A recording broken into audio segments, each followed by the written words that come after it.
मेरी तबाही। इतने सालों का रिश्ता हम दोनों के दरमियान इतनी आसानी से कैसे खत्म कर सकती हो तुम? এ দিল হে মুশকিলে মুশকিল কি কিছুটা কমলো? প্রশ্নের প্রকৃত উত্তরটা পাওয়া যাবে 28 অক্টোবর।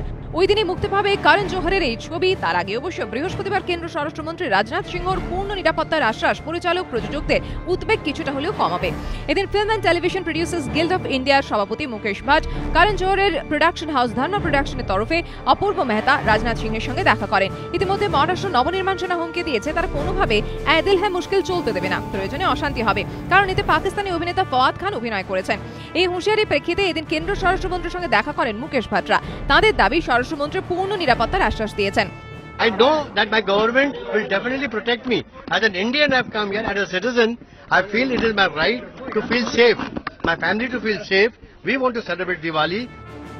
এদিন রাজনাথ সিংহের কাছে বলিউডের প্রতিনিধি দলকে নিয়ে যান কেন্দ্রীয় মন্ত্রী তথা গায়ক বাবুল সুপ্রিয়। তিনি মহারাষ্ট্র নবনির্মাণ সেনাকে কড়া ভাষায় আক্রমণ করেন। एमएनएस ऐसी बात कर रहे हैं कि मल्टीप्लेक्स वाले को धमका रहे हैं कि अगर 100 मीटर दूर भी हमें रोक लिया जाएगा तो मल्टीप्लेक्स वाले याद रखें कि कांच के बने हुए बिल्डिंग्स होते हैं, हम पत्थरबाजी करके तोड़ देंगे, नुकसान पहुंचाएंगे।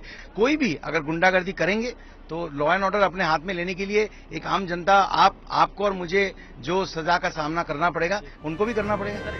ইতিমধ্যে cine hall owners and exhibitors association of India জানিয়েছে পাক অভিনেতা ফওয়াদ খান ছবিতে থাকায় মহারাষ্ট্র, গুজরাট, গোয়া এবং কর্ণাটকে সিঙ্গল স্ক্রিনে এই ছবি দেখানো হবে না।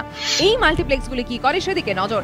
লাগাতার চাপের মুখে করণ জোহরও সুর নরম করেছেন যাতে তার ছবি মুক্তি পেতে কোনো সমস্যা না হয়। যদিও অনেকেই প্রশ্ন তুলছেন সেন্সর বোর্ড ছাড়পত্র দেওয়ার পর কোনো ছবির প্রদর্শন বন্ধ করতে হুমকি দেওয়ার সাহস পায় কোথা থেকে কোনো রাজনৈতিক দল। কোন ছবি দেখবেন আর কোনটা দেখবেন না তা তো সাধারণ দর্শক ঠিক করবেন। তাদের অধিকারে বাধা দেওয়া কিংবা আইন হাতে তুলে নেওয়ার অধিকার যদি কেউ পেয়ে যায় তাহলে কি ভবিষ্যতে এটাই প্রবণতা হয়ে দাঁড়াবে না? এবিপি আনন্দ।